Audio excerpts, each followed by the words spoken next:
4차 산업혁명 시대 핵심 기술로 꼽히는 블록체인. 그런데 우후죽순 생겨나는 블록체인 기반 제품이나 서비스들이 정말 믿을 만한 건지, 대단한 비전이 있는 건지 의문이 가는 경우도 많았는데요. 이제는 정부가 직접 나서서 블록체인 기술을 점검한다고 합니다. 자세한 내용 이승재 기자와 알아보겠습니다. 안녕하세요. 네, 안녕하세요.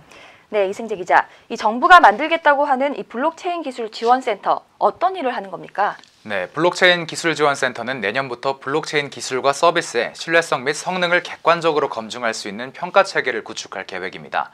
이를 통해 시중에 나와 있는 수많은 블록체인 기술들을 서로 비교 분석할 수 있게 되는 거죠.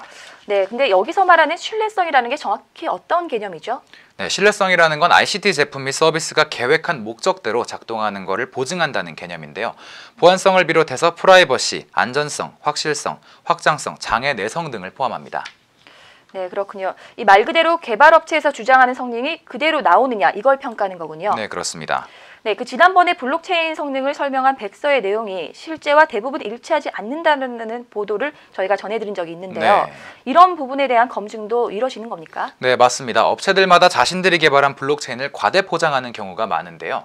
실제로 이 기술이 구현됐을 때 초기에 제출한 페이퍼와 실제 성능이 얼마나 일치하는지를 평가하겠다는 겁니다.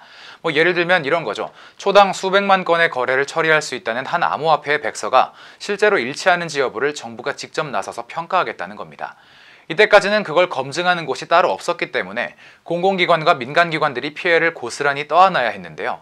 이제는 정부가 직접 검증을 해주니까 더 믿을 수 있게 되는 거죠.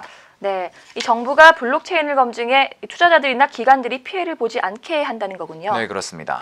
네, 정부 계획안을 보면 스마트 계약 취약성도 검사한다고 하는데요. 네. 이 스마트 계약이라는 게 도대체 어떤 건가요? 네, 스마트 계약이라는 거는 계약 조건을 블록체인에 이렇게 기록을 해두고 조건이 충족됐을 경우에만 계약이 자동적으로 실행되게 하는 프로그램인데요. 블록체인이 적용된 혁신적인 계약 방식 중에 하나로 평가받습니다. 문제는 아까 말씀드린 것처럼 블록체인의 성능이 기대에 미치지 못하는 경우가 많다는 건데요. IBM은 2월 기준 전체 이더리움 스마트 계약의 약 95%가 취약하다는 결과를 발표한 바 있습니다. 그래서 정부가 분산 앱의 신뢰성 및 품질을 시험하고 앱에 적용된 스마트 계약의 취약성을 검사하겠다는 겁니다. 네, 그런데 이 해결해야 할 숙제가 있다고요? 네, 그렇습니다. 이 평가를 진행을 하려면 국제 표준이 있어야 하는데요. 이 블록체인 산업은 아직까지 초기 단계이기 때문에 국제적인 표준이 마련되지가 않았습니다. 따라서 한국에서 자체적인 평가 기준을 만들어야 하는데요. 그렇기 때문에 초기에는 약간 보완할 점이 있을 걸로 예상됩니다.